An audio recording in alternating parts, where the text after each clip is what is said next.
नमस्कार साथियों, आप सभी को Zoom study centre by Mukesh Saga coaching में आप सभी का स्वागत है।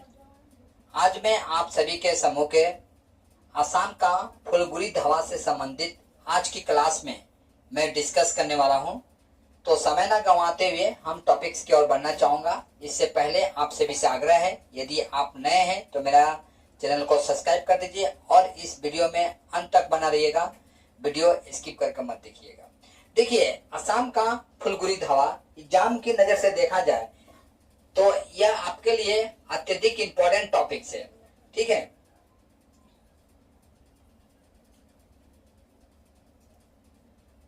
असम का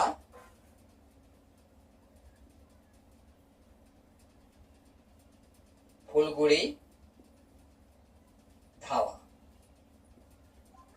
जो कि आज का इंपॉर्टेंट टॉपिक्स है। ठीक है, तो देखिए, असम का फुलगुड़ी धावा यानी फुलगुड़ी क्या है? एक नेम ऑफ प्लेस है, एक जगह का नाम है जहां की किसान विद्रोह होता है। उस स्थान को हम वर्तमान समय में फुलगुड़ी धावा के नाम से जानते हैं। ठीक है, यहीं पर आपका किसान विद्रोह होता है। असम में प्रथम किसान विद्रोह जो होता है वह फुलगुड़ी नामक स्थान में ही होता है। यह स्थान कहाँ है आपका? तो यह स्थान आपका नौगांव जिला, असम का एक नौगांव जिला है। ठीक है, नौगांव जिला के अंतर्गत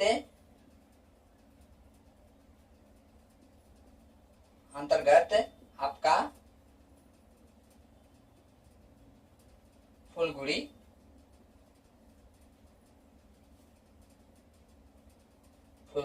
एक छोटा सा गांव है। ठीक है, यहीं पर विद्रोह होता है।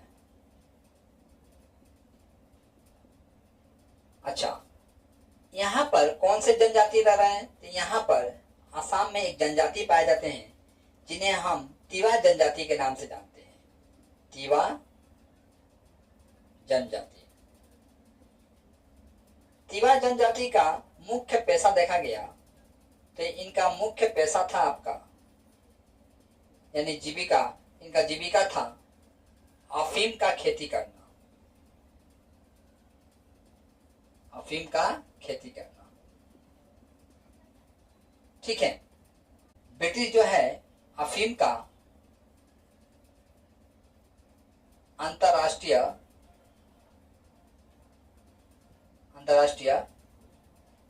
व्यापार भी करती है। कौन कर रहा है? आपका ब्रिटिश।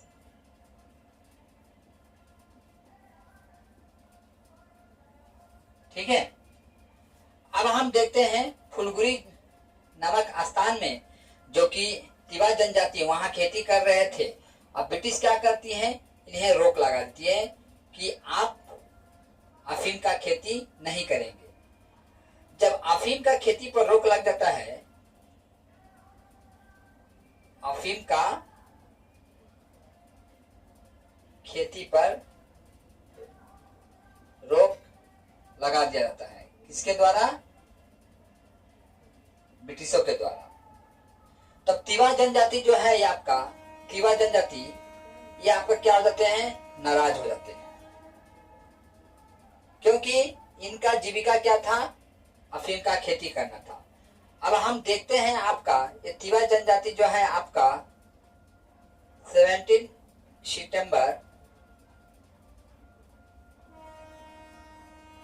सितंबर 1861 ईस्वी में आपका ये लोग क्या करते हैं? ये जो फुलगुड़ी है, इस फुलगुड़ी नामक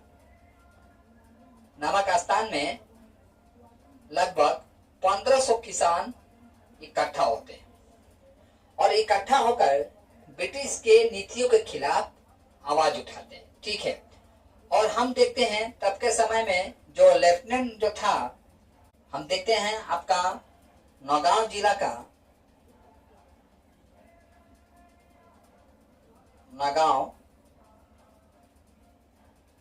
का उपायुक्त कौन है आपका? तो लेफ्टिनेंट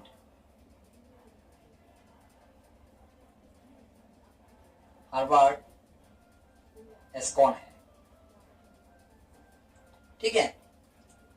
लेफ्टिनेंट हर्बर्ट एस्कॉन जो है आपका नौगांव जिला का उपायुक्त है, यानी ब्रिटिश ऑफिसर है। हम देखते हैं यह किसानों की बात सुनने की बजाय क्या करता है, किसानों को अपमान करता है। तब का जो नौगांव जिला का उपायुक्त है आपका लेफ्टिनेंट हर्बर्ट एस्कॉन है। किसान जब लेफ्टिनेंट हर्बर्ट एस्कॉन के सम्मुख पहुंचते हैं और उसके नीतियों से अवगत कराते हैं कि आप जो नीति लाए हैं कि अफीम का खेती पर रोक लगाने का, इससे हमारी आर्थिक अवस्था जो है अत्यधिक खराब होता है। लेकिन ये लेफ्टिनेंट हर्बर्ट एस्कॉन जो है ये सुनने के बजाय क्या करता है, किसानों को अपमानित करता है, अपमानित करता है। ठीक है, कौन करता है आपका, तो लेफ्टिनेंट हर्बर्ट एस्कॉन। अब जाहिर सी बात है किसान इसके व्यवहार से अत्यधिक नाराज होते हैं और किसान लोग क्या करते हैं, आपका 15 अक्टूबर 1861 से लेकर आपका 18 अक्टूबर 1861 ईस्वी तक क्या करते हैं, ब्रिटिश के नीतियों के खिलाफ आंदोलन करते हैं।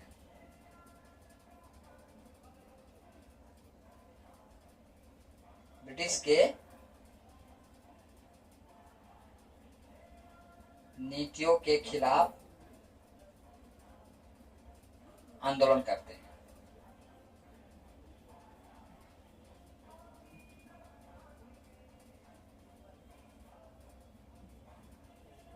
ठीक है,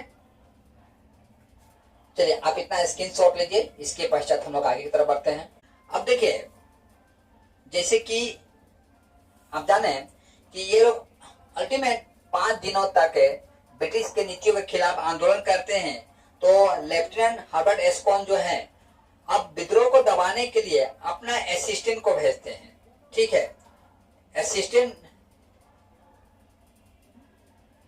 लेफ्टिनेंट हर्बर्ट एस्कॉन जो है विद्रोह को दबाने के लिए किसे भेजते हैं, तो अपना असिस्टेंट सिंगर को भेजते हैं। ठीक है, और सिंगर जब फुलगुरी नामक स्थान पर पहुंचता है, फुलगुरी नामक स्थान पर पहुंचता है, तो क्या देखता है, जब सिंगर्स फुलगुरी नामक स्थान पर पहुंचते हैं तो देखते हैं भीड़ के आधे लोगों के पास क्या है, आपका डंडा है। ठीक है, अब भीड़ का कारण जानना चाहता है कौन, ये सिंगर। ठीक है, तो उस समय में हम देखते हैं एक कलिता नाम का एक किसान होता है, कलिता नामक किसान। ये कलिता नामक जो किसान है भीड़ का जो विषय है उस विषय को सिंगर साहब के सम्मुख रखता है। तो पहला यह विषय था इसका, यानी पहला डिमांड यह था आपका अफीम का खेती पर लगे प्रतिबंध को हटा लिया जाए।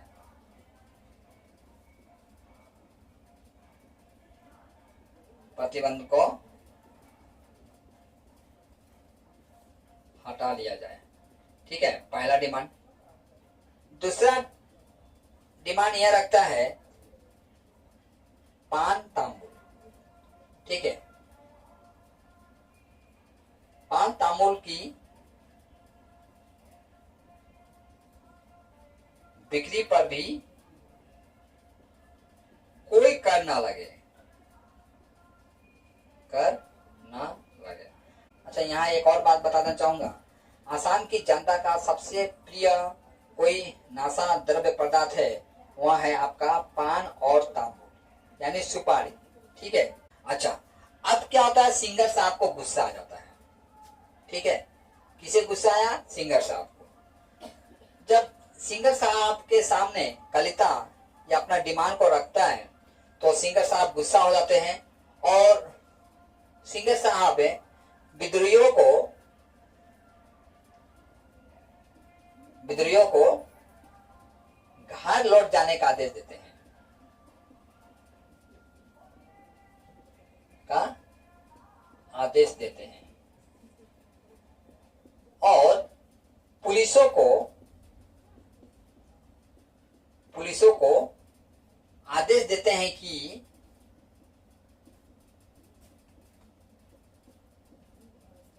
कि वहां विद्रोह से लाठी छीन ले। लेकिन वहीं पर हम देखते, जब ये लाठी छीनने का आदेश देते हैं तो वहीं पर एक विद्रोही किसान है जिसका नाम होता है आपका केवट नामक किसान जो है, ये क्या करता है, आपका सिंगर साहब के सिर पर लाठी चार्ज कर देता है। ठीक है, सिंगर साहब के सिर पर लाठी मार देता है, जिससे क्या होता है, सिंगर साहब का मृत्यु हो जाता है।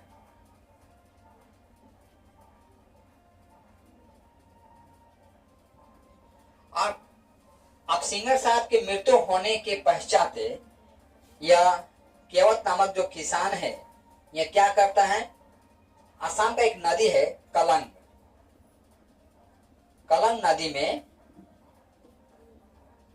नदी में इनका मृत शरीर को फेंक देता है।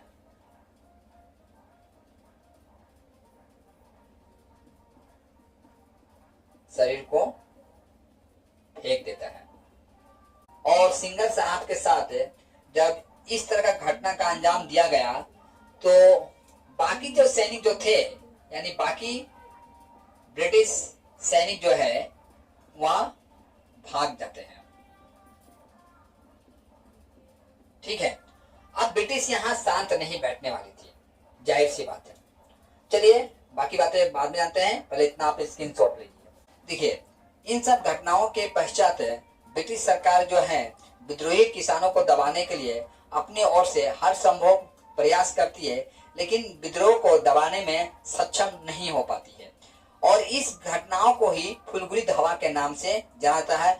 और यह माना है कि आसाम में सर्वप्रथम यदि कोई किसान विद्रोह हुआ था, वो था आपका फुलगुरी धावा। ठीक है, यही कारण है कि फुलगुरी धावा जो है आसाम के इतिहास की नजर से देखा जाए तो इम्पोर्टेंट टॉपिक्स बन जाता है। और एग्जाम की नजर से देखा जाए, जब भी आपका नॉर्थ ईस्ट से संबंधित कुछ प्रश्न पूछा जाएगा तो संभवतः आपको फुलगुरी धावा से प्रश्न पूछा जा सकता है। यही कारण है कि आज की क्लास में मैं फुलगुरी धावा से संबंधित सेशन लेकर आया हूं आपके लिए। ठीक है, तो देखते हैं इस घटना को, देखते हैं इस फुलगुरी धावा का आंदोलन को किस आंदोलन के साथ जोड़कर दिखाता है, असहयोग आंदोलन। यानी तब के समय में जो भारत में असहयोग आंदोलन कभी महात्मा गांधी के नेतृत्व में चला था, उस आंदोलन के साथ इस आंदोलन को जोड़कर दिखाता है। हालांकि असहयोग आंदोलन और फुलगुरी धावा, इन दोनों आंदोलन के बीच में यदि समय को देखा जाए तो काफी डिस्टेंस है। ठीक है, असहयोग आंदोलन आपका 1922 के आसपास होता है, जबकि फुलगुरी धावा 1861 ईस्वी में। ठीक है, फिर भी इस घटना को, फुलगुरी धावा को आपका असहयोग आंदोलन के साथ जोड़कर दिखाता है। अब परिणाम क्या होता है, अब तो कुछ तो परिणाम तो अवश्य निकला होगा, तो देखिए परिणाम हम समझ लेते हैं।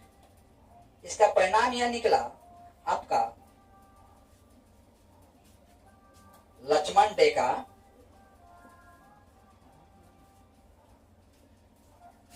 चंगवर लालुंग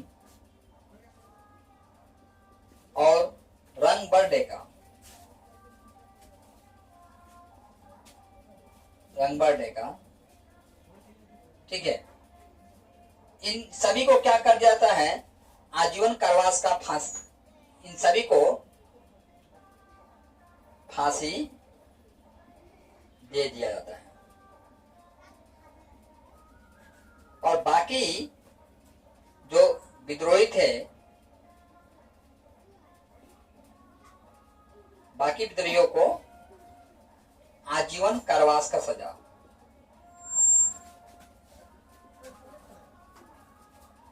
कारावास का सजा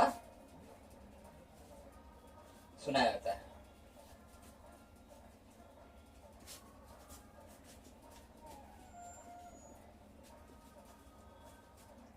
और इन घटनाओं के पश्चात हम देखते हैं ब्रिटिश सरकार क्या करती है, आपका पान और तांबुल पर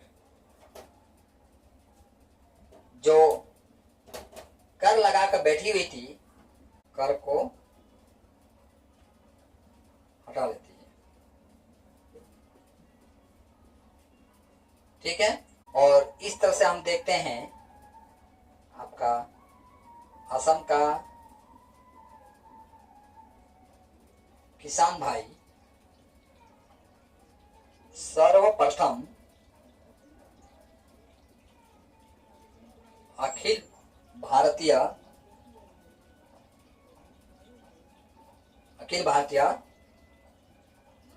स्वतंत्रता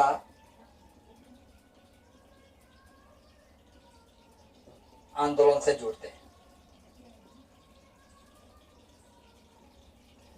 इस तरह से मैंने फुलगुड़ी धावा से संबंधित जो विद्रोह है, उस विद्रोह को अति संक्षेप में मैं आपके सम्मुख रखने का प्रयास किया, जो कि एग्जाम की नजर से देखा जाए तो अत्यधिक इंपॉर्टेंट है। और आज क्लास जो है मुझे यहीं पर समाप्त करने का अनुमति दीजिए। जय हिंद।